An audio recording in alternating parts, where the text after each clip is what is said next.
जय हिंद दोस्तों, welcome to my YouTube channel. आज के इस वीडियो में हम लोग देखेंगे मध्यकालीन भारत का इतिहास। हम लोग प्राचीन भारत का इतिहास ख़त्म कर चुके थे और मध्यकालीन भारत का इतिहास में भी एक पार्ट कर चुके थे, जिसमें क्वेश्चन नंबर 24 तक हम लोग समाप्त कर चुके थे। आज हम लोग क्वेश्चन नंबर 25 से देखेंगे। तो चलिए हम लोग स्टार्ट करते हैं। इससे पहले जिन लोगों ने पिछले वीडियो नहीं देखे हैं प्राचीन भारत का इतिहास वगैरह, और कल जो डाले थे हम लोग पार्ट 1 का वीडियो, ये मध्यकालीन भारत का इतिहास वाला, वो भी जाकर देख सकते हैं। डिस्क्रिप्शन में लिंक मिल जाएगा सभी वीडियो का। तो चलिए इस वीडियो में हम लोग क्वेश्चन नंबर 25 से आज स्टार्ट करते हैं। तो क्वेश्चन नंबर 25 है, विजयनगर के राजा कृष्णदेव राय ने गोलकुंडा का युद्ध किस राजा के साथ लड़ा था? तो इसका राइट आंसर है Quli Qutub Shah. Option number A इसका राइट आंसर है। विजयनगर के राजा कृष्णदेव राय ने गोलकुंडा का युद्ध गोलकुंडा के सुल्तान कुली कुतुब शाह के साथ लड़ा था। गोलकुंडा में कुतुब शाही वंश की स्थापना कुली कुतुब शाह ने ही की थी। तो चलिए हम लोग नेक्स्ट क्वेश्चन पे चलते हैं। अगला है, विजयनगर साम्राज्य के वित्तीय व्यवस्था की मुख्य विशेषता क्या थी? तो इसका राइट आंसर हो जाएगा भू राजस्व। बी नंबर इसका राइट आंसर हो जाएगा। विजयनगर राज्य के विभिन्न स्रोतों से आय प्राप्त होती थी, जिसमें भू राजस्व, संपत्ति कर, व्यापारिक कर, व्यावसायिक कर, उद्योग पर लगाए जाने वाले कर, सामाजिक एवं सामुदायिक कर तथा अपराधों के लिए आरोपित अर्थदंड। इसमें भू राजस्व कर के रूप में कुल उपज का 1/6 भाग भूमि कर के रूप में वसूल करता था। तो चलिए नेक्स्ट क्वेश्चन पे हम लोग चलते हैं। विजयनगर साम्राज्य का अवशेष कहाँ मिलता है? तो इसका राइट आंसर हो जाएगा ऑप्शन नंबर सी, हम्पी में। हम्पी का खंडर वर्तमान में कर्नाटक राज्य में स्थित है और ये विजयनगर साम्राज्य का राजधानी भी हुआ करता था। तो चलिए हम लोग इसका बी आंसर हो जाएगा, सॉरी सी आंसर हो जाएगा, हम्पी। तो चलिए नेक्स्ट क्वेश्चन पे हम लोग चलते हैं। 28 नंबर क्वेश्चन है, दीवान ए अर्ज विभाग संबंधित था। तो इसका राइट आंसर हो जाएगा ऑप्शन नंबर बी, विदेश विभाग से। सॉरी, बी नहीं होगा, इसका राइट आंसर आगे देख लेते हैं। ये सैन्य विभाग से संबंधित था। तो ऑप्शन नंबर सी इसका राइट आंसर हो जाएगा, रक्षा विभाग या सैन्य विभाग, ऑप्शन नंबर सी। दीवान एक आरिज या अर्ज अथवा आरिज ए मुमालिक सल्तनत काल में सैन्य विभाग का प्रमुख अधिकारी होता था और आरिज ए मुमालिक का एक विभाग ही दीवान ए अर्ज कहलाता था। इस विभाग की स्थापना बलबन ने किया था। नेक्स्ट क्वेश्चन पे हम लोग चलते हैं। शिवाजी की राजधानी कहाँ थी? तो इसका राइट आंसर हो जाएगा ऑप्शन नंबर ए, रायगढ़। 1674 ईस्वी में शिवाजी ने अपना राज्याभिषेक कराया। छत्रपति की उपलब्धि धारण की एवं रायगढ़ को अपनी राजधानी बनाया। 30 नंबर क्वेश्चन है, सरंजामी प्रथा किससे संबंधित थी? तो इसका राइट आंसर हो जाएगा मराठा भू राजस्व से। ऑप्शन नंबर ए इसका राइट आंसर हो जाएगा, मराठा भू राजस्व प्रथा से। सरंजामी प्रथा भू राजस्व प्रशासन से संबंधित थी। इस काल में मराठा जमींदारों को सरंजामी भूमि उनके निर्वहन के लिए प्रदान की जाती थी। नेक्स्ट क्वेश्चन पे हम लोग चलते हैं। 31 नंबर क्वेश्चन है, बहमनी राज्य का संस्थापक कौन था? तो इसका राइट आंसर हो जाएगा अलाउद्दीन हसन। नेक्स्ट क्वेश्चन पे हम लोग चलते हैं।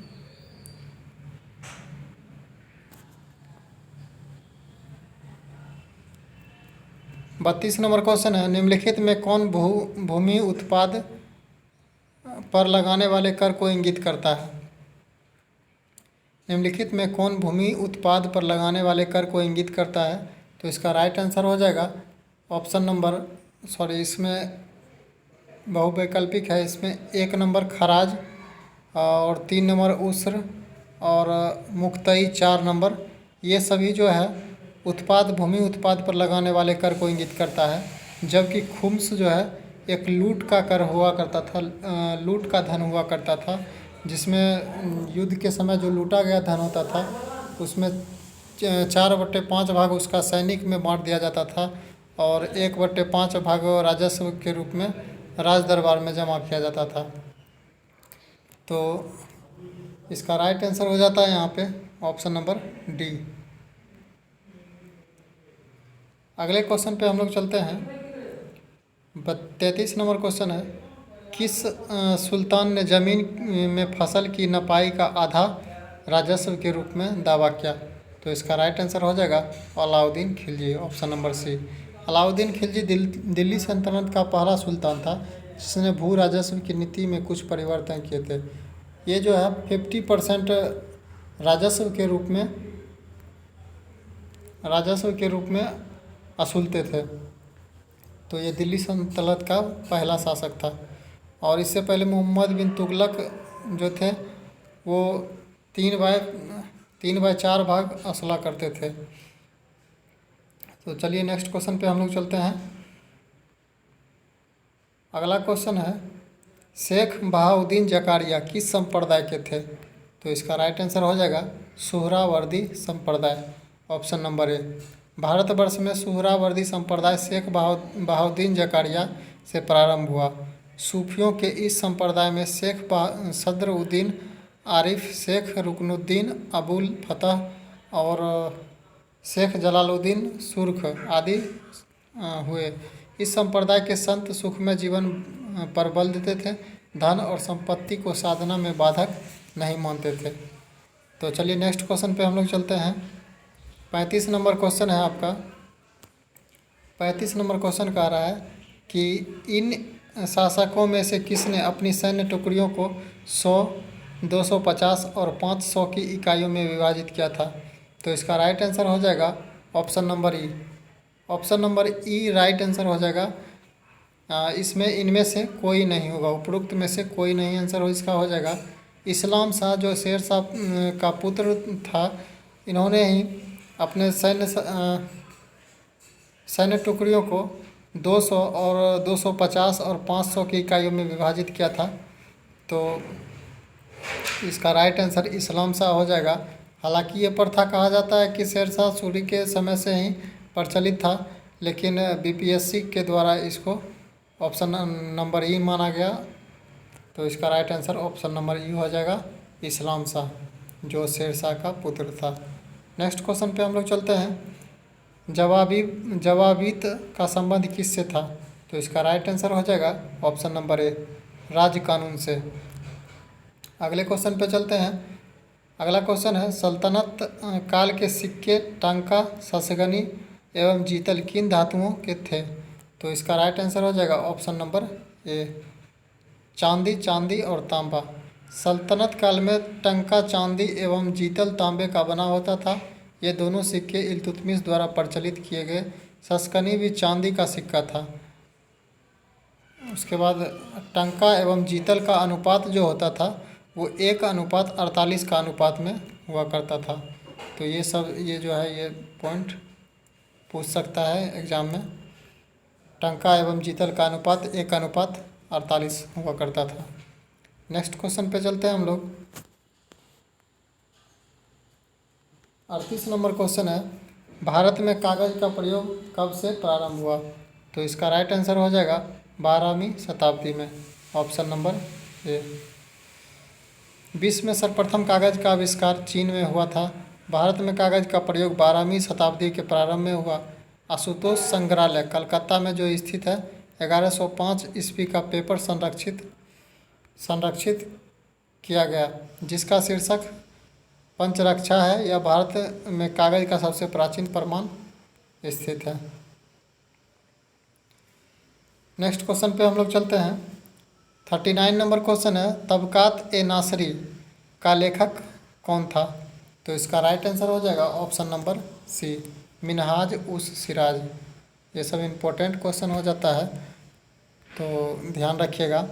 तबकात ए नासरी मिनहाज उस सिराज का ग्रंथ था, जो सुल्तान नसीरुद्दीन को समर्पित किया गया। यह ग्रंथ 23 अध्यायों में है। रॉबर्टी ने इसका अंग्रेजी में अनुवाद किया। इस पुस्तक में मोहम्मद गोरी की भारत विजय पर प्रत्यक्ष वर्णन मिलता है। ज्ञात है कि मिन्हाज प्रथम इतिहासकार है जिसने यह कहा कि कुतुबुद्दीन ऐबक ने अपने नाम की मुद्राएं प्रसारित की और खुतबा पढ़वाया। तो नेक्स्ट क्वेश्चन पे हम लोग चलते हैं। 40 नंबर क्वेश्चन है, सभी भक्ति संतों के मध्य एक समान विशेषता थी कि उन्होंने इसका राइट आंसर हो जाएगा ऑप्शन नंबर ए, अपनी वाणी को उसी भाषा में लिखा जिसे उसके भक्त समझते थे। मतलब ये उस समय के जो संत भक्त होते थे वो सब जिस क्षेत्र में रहा करते थे उसी क्षेत्र के बारे में उसी क्षेत्र के भाषा में लिखते थे, जिससे क्षेत्र के जनताओं पर लोगों पर इसका सकारात्मक प्रभाव पड़े और इसी माध्यम से क्षेत्रीय भाषा का भी विकास हो सका। तो इसका राइट आंसर ऑप्शन नंबर ए हो जाएगा। 41 को नंबर क्वेश्चन पे हम लोग चलते हैं। 41 नंबर है, निम्नलिखित में से किस सुल्तान ने निजामुद्दीन औलिया से भेंट करने से इनकार कर दिया? तो इसका राइट आंसर हो जाएगा option number B, Alauddin Khilji. Alauddin Khilji से जो है इन्होंने मिलने से मना कर दिया था। शेख निजामुद्दीन औलिया ने 7 सुल्तानों का राज देखा जो कि एक के बाद एक सत्तासीन होते रहे, किंतु वे सभी किसी के दरबार में नहीं गए। वे कभी किसी के दरबार में नहीं गए। सुल्तान जलालुद्दीन ने शेख से मिलने का बहुत प्रयास किया, यहाँ तक कि उन्होंने शेख के प्रियशिष अमीर खुसरो के माध्यम से भी प्रयत्न किया, किंतु जब शेख को ज्ञात हुआ कि सुल्तान आने वाला है तो वे अजोधन चले गए। इस प्रकार औलिया ना तो सुल्तान से मिले और ना ही इनकार किया। दूसरी तरफ जब अलाउद्दीन ने उनसे मिलने की आज्ञा मांगी तो उन्होंने शेख ने उत्तर दिया कि मेरे मकान में 2 दरवाजे हैं, यदि सुल्तान एक के द्वारा आएगा तो मैं दूसरे के द्वारा बाहर चला जाऊंगा। इन्होंने अलाउद्दीन से मिलने से इनकार कर दिया था और वे महबूब ए इलाही के नाम से प्रसिद्ध थे। तो ये पॉइंट आप लोग ध्यान में रखिएगा, वे महबूब ए इलाही के नाम से प्रसिद्ध थे। तो नेक्स्ट क्वेश्चन पे हम लोग चलते हैं। 12 मासा की रचना किसने की थी? तो इसका राइट आंसर हो जाएगा option number C, Malik Mohammad Jaisi. 12 मासा की रचना मलिक मोहम्मद जैसी ने की थी। जैसी की पद्मावत, अखरावट तथा आखिरी कलाम में से पद्मावत का हिंदी साहित्य में महत्वपूर्ण स्थान है। इन्हीं की पुस्तक पद्मावत पर एक फिल्म जो बना है। 43 नंबर क्वेश्चन है, पानीपत के युद्ध में बाबर की जीत का मुख्य कारण क्या था? तो इसका राइट आंसर हो जाएगा ऑप्शन नंबर बी, उनकी सैन्य कुशलता। पानीपत की पहली लड़ाई 21 अप्रैल 1556। आप लोग पीपीएससी में जब भी ईस्वी वाला क्वेश्चन पूछा जाता है तो उसमें डेट ज़रूर आप लोग याद कर लीजिएगा, क्योंकि डेट सहित बीपीएससी में अधिकतर क्वेश्चन में देखने को मिलता है। ईस्वी वाला अधिकतर क्वेश्चन में डेट सहित पूछता है, इसलिए आप लोग डेट को ज़रूर याद रखिएगा, ध्यान में रखिएगा। तो पानीपत की पहली लड़ाई 21 अप्रैल 1526 ईस्वी को बाबर एवं इब्राहिम लोदी के बीच हुआ था, जिसमें अपनी सैन्य कुशलता के बल पर बाबर ने विजय प्राप्त की। हालांकि इब्राहिम लोदी की सैन्य शक्ति इससे काफ़ी कम थी, मतलब उनके सैनिक की संख्या इससे काफ़ी कम थी, लेकिन इनकी सैन्य कुशलता काफ़ी अच्छे होने के कारण इन्होंने युद्ध को जीत लिया था। और 44 नंबर क्वेश्चन पे हम लोग चलते हैं। 44 नंबर क्वेश्चन है, तुजुक ए बाबरी किस भाषा में लिखा गया था? तो इसका राइट आंसर हो जाएगा तुर्की। तुजुक ए बाबरी तुर्की भाषा में लिखा गया, जो बाबर का आत्मकथा था और इन्हें बाबर ने खुद से लिखा।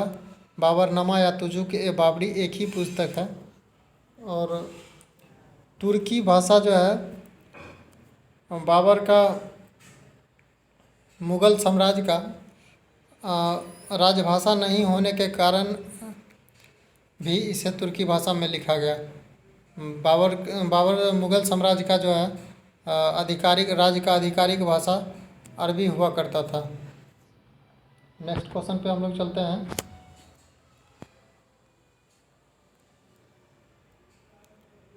हुमायूं ने चुनार दुर्ग पर प्रथम बार आक्रमण कब किया? तो इसका राइट आंसर हो जाएगा ऑप्शन नंबर ए 1532। हुमायूं ने चुनार दुर्ग पर प्रथम बार आक्रमण 1532 ईस्वी में किया। इस किले को उसने 4 महीने तक घेरे रखा, जिसके बाद शेर खान ने हुमायूं की अधीनता स्वीकार कर ली। इसके अतिरिक्त 1531 ईस्वी में उन्होंने कलिंजर पर आक्रमण कर दिया और 1532 ईस्वी में रायसीन के महत्वपूर्ण किले को जीत लिया। 46 नंबर क्वेश्चन है, निम्नलिखित में से किसने अपने बादशाह पति के लिए मकबरे का निर्माण करवाया?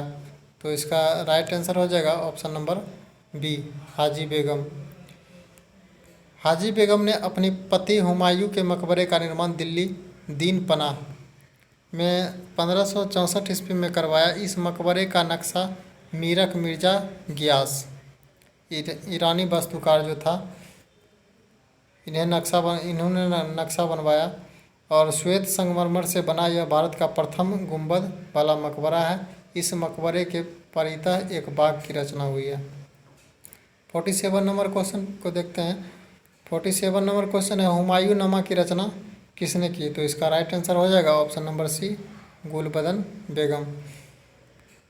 नेक्स्ट क्वेश्चन पे हम लोग चलते हैं। 48 नंबर क्वेश्चन है, हुमायूं द्वारा लड़े गए 4 प्रमुख युद्धों की तिथि अनुसार सही क्रम अंकित करें। युद्ध स्थलों के नाम पीछे अंकित है। तो इसका राइट आंसर हो जाएगा ऑप्शन नंबर डी, देवरा, चौसा, कन्नौज, सरहिंद।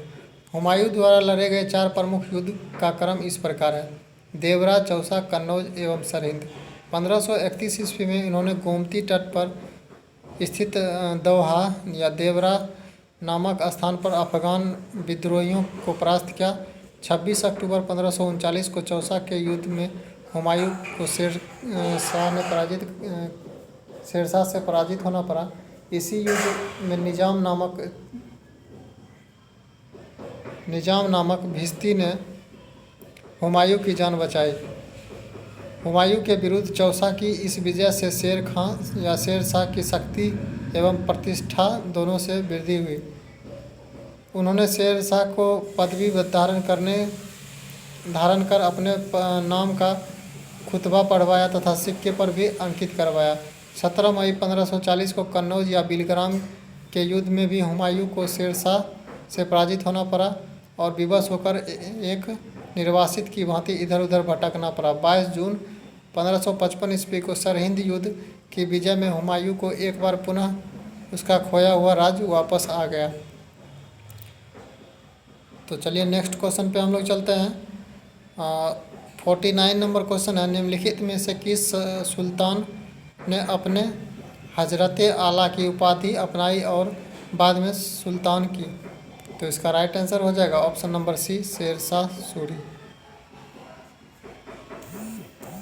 शेरशाह सूरी इसका राइट आंसर हो जाएगा। 50 नंबर क्वेश्चन पे हम लोग चलते हैं।